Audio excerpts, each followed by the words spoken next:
Hey everyone, welcome back to Crypto Cash. Thank you so much for joining me here. Happy Friday to you and your family. We're taking a look here at Bitcoin.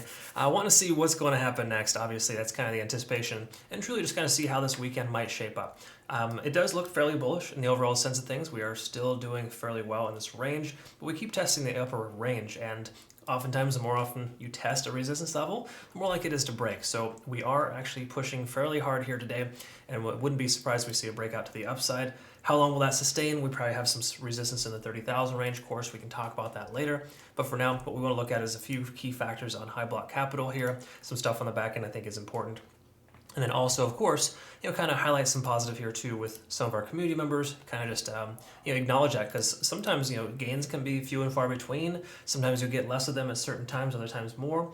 And we want to celebrate the small stuff. So if you're new to the channel, CryptoCash.tech is a site where you want to become a better trader. You can go ahead and register there. Now, when it comes to Bitcoin, though, what we want to look at first here is just simply put some back end stuff here. So we'll start with liquidation data here and work our way down. We can see here, of course, 27,300 is the most amount of liquidation at the current price. At least, in other words, last 12 hours, we see the most amount of price action at that level. It basically just tells us we have support somewhere in that range, close to about 27.4. We also have a resistance at about 28.9 / 29,000. Okay, so if you're going to have a stop loss just above that level would be appropriate, of course. But again, that's no guarantee on that, but based on liquidation levels, you can oftentimes set your support and resistance zones from that. We have less liquidations for longs here recently, which is positive. More so shorts getting liquidated, so to speak, so that is also very positive. We can also see here too with open interest, there's the most amount of interest in the market right now at 28,200. Okay, so I'm speculating that is going to be mostly long positions based on the simple fact that it's that previous resistance level. And let's go ahead and see if that is accurate. So right there, we have a lot of longs. The most longs actually at 28,400. Okay, so we're heavy on longs at 28.4, and when it comes to shorts, we are heavy on shorts at 28.2. So both are sort of kind of underwater at this point with the price trending right in the middle. That being said, we take a look at the open interest. Open interest is down, so there's a little less interest in the market here today so far. While candlestick hasn't closed yet, we are seeing a little bit more bearish consideration there based on the fact that there's more people trying to sell than buy right now. But again, kind of drawing even here on the long versus short liquidation. So today's kind of one of those drawing points here where, to me personally, closure above 28,000 should spell bullish for the weekend. That seems to make the most sense, especially with our fear and greed index being fairly high. There's a great chance we're going to see further upside at this point. Now, it doesn't mean we can't still short to like some really tight targets, 28,000 even, or 28,200 are good areas that I've seen recently, but we'll talk about that here in a moment. First things first, let's go ahead and take a quick peek over at the daily. And when we take a look at the daily, we can see RSI is still, it's tapering off, but also etching closer to 70. Again, the more likely you are to break a resistance based on continued pushes, the more likely it is to break through there and actually continue. So what I mean by that, the easiest way to interpret that is that even though we have a MACD potential divergence here, and it could very well diverge, it could also very well converge and bounce up to the upside. So we're kind of at that little middle ground right now where we've got a lot of consolidation, and the probability of price action breaking up or down is very high. Now, again, it makes more sense for the price to break up than down, just considering we have kind of this ascending type of wedge pattern, which is followed by, of course, a range-bound activity. The fact of the matter is we are retesting this resistance a lot more than we're testing the support, and that, to me, tells me that we have a lot more bullish continuation potential. Okay, so let's take a look at the 4 hour and kind of see if there's anything here we can tell. And as I mentioned previously, if we continue to make higher lows, that's a very positive sign, and we're making higher highs as well.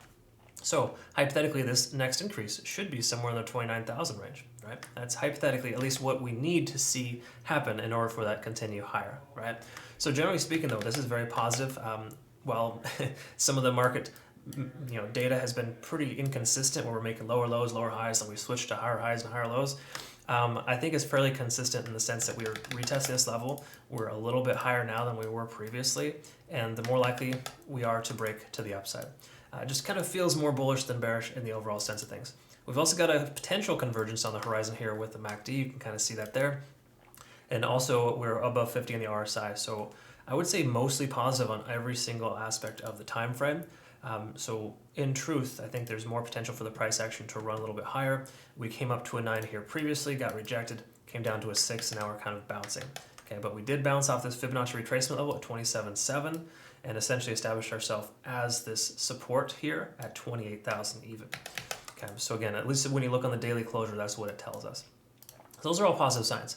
So taking a look here at the 1 hour, we can kind of see the price action coming up here. We can see that we had lower lows, but we are establishing higher highs. Now, what's more important in trend reversal, higher highs or lower lows? Well, in truth, higher lows are the most important. We don't have those yet, but we do have them on the 4 hour, which is important. But this most recent little trend, we need to make sure this next dip doesn't go any lower than 28,000 and continues further up, and essentially we'll take it from there, right? But generally speaking, I'm looking for that. And I would say that, those are probably the most consistent things in trading when it comes to patterns. Higher highs and higher lows are things you want to try to identify and look for. Do they always continue? No. But if you have, an ascending type of trend followed by higher highs and higher lows, there's a greater chance it'll continue upwards, right? And that's kind of what we're seeing here in the last 24 to 48 hours. So it's definitely a shift in narrative there from the last, from Wednesday, for example, because Wednesday was looking very bearish to the downside, okay? So again, interesting behavior right now. We are range bound, so we can expect a rejection at 29,000, but I do feel like we're going to retest that level soon. All right, so it'd make more sense for the price to kind of come down here, bounce off 28 and come up to 29. That would seem sensible in the overall sense what we're seeing here so far. Let's take a quick look at the Ichimoku cloud. We haven't truly broken above or below yet, but we do have conversion. The conversion line is above the baseline, and the lagging span is trying to break free. So here in the next couple hours, we should have a sign to go long if we can go ahead and close again today at the 28,200, 28,000 mark or higher. Okay, so again, we want a closure somewhere in this range or higher in order to continue upwards. That's basically what we're looking for. Other than that, let's see if there's any other indication here that we have. For CC Golden, pretty much just says if you have a long position open, you probably should have closed it by now. This tells us we are overextended and to have taken profits at this point. So is that a guarantee in the sense that the price action is just going to drop because of that? No, but it does tell us that we had an overextended period here recently and that consolidation or decrease would make more sense. So again, if the price were to continue sideways and down, then we could see a bouncing point right here, okay? And you can see this here as well. This green gives us confirmation that we are potentially closing on the right side of tracks here. So it may not actually continue lower. It may actually very well continue upwards from here. Okay, so just be careful and cautious how you take your trades right now. It is a very interesting thing. I prefer to wait for the one-day candlestick to close. And to me, a closure above 28,000 or 28,200 preferably would probably be a very good sign here in the market. Because again, we keep getting this resistance level here, retesting, and we're testing it a lot, okay? So a lot of times you can work yourself into a wedge and then the price inevitably breaks out. It does look like it's doing that at this point, okay? So really cool stuff here happening with Bitcoin. Be cautious and careful. And oh, hey, let's finish off with some really positive stuff here too, of course, because, I've got a lot of traders in my community and I really like to kind of highlight some positive stuff and just how amazing some of our folks are. And, it's really cool. I actually had a community member recently reach out to me. Hey, I've been having some trouble. We had a good conversation and talked about some things, relationship, just life experiences in general. And it's nice to be able to kind of, play that role and be part of something bigger. And that's what the community provides too. We all kind of band together and grow together. It's really cool. So good job on this long here. Alexandria, of course, as per usual, holding some nice profits in place. We've also got Bitcoin here short from Zach, nice little 35x. I love that number. We also, furthermore, he did a nice short here at 125x, which I don't typically recommend, but if you have really tight targets, it can absolutely be beneficial. Same thing here with a short, with a 7x short. So again, keep up the good work, everyone. Super, super proud of all of your progress here so far, and just keep it up. I'm happy to be an amazing part of my life. I tell you what, just being able to work with some amazing traders. You want that for yourself? Again, CryptoCash.tech is a site linked down below. I have a trading academy, community, and signal group where I teach you essentially everything I know, and obviously there are signals that come along with that as well. We are bringing day trade signals to the community also very, very soon. That'll be an add-on package as well. And that'll be consistent. We're going to see somewhere in the range of 3 to 5 signals per day, no less than like no less than 10 to 20 a week.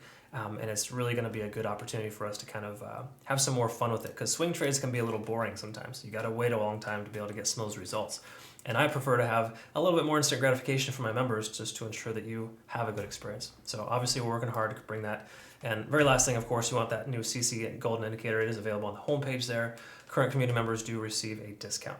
Be sure to reach out to me if you have any questions on that. Thanks again for your time. We'll see you on the next one.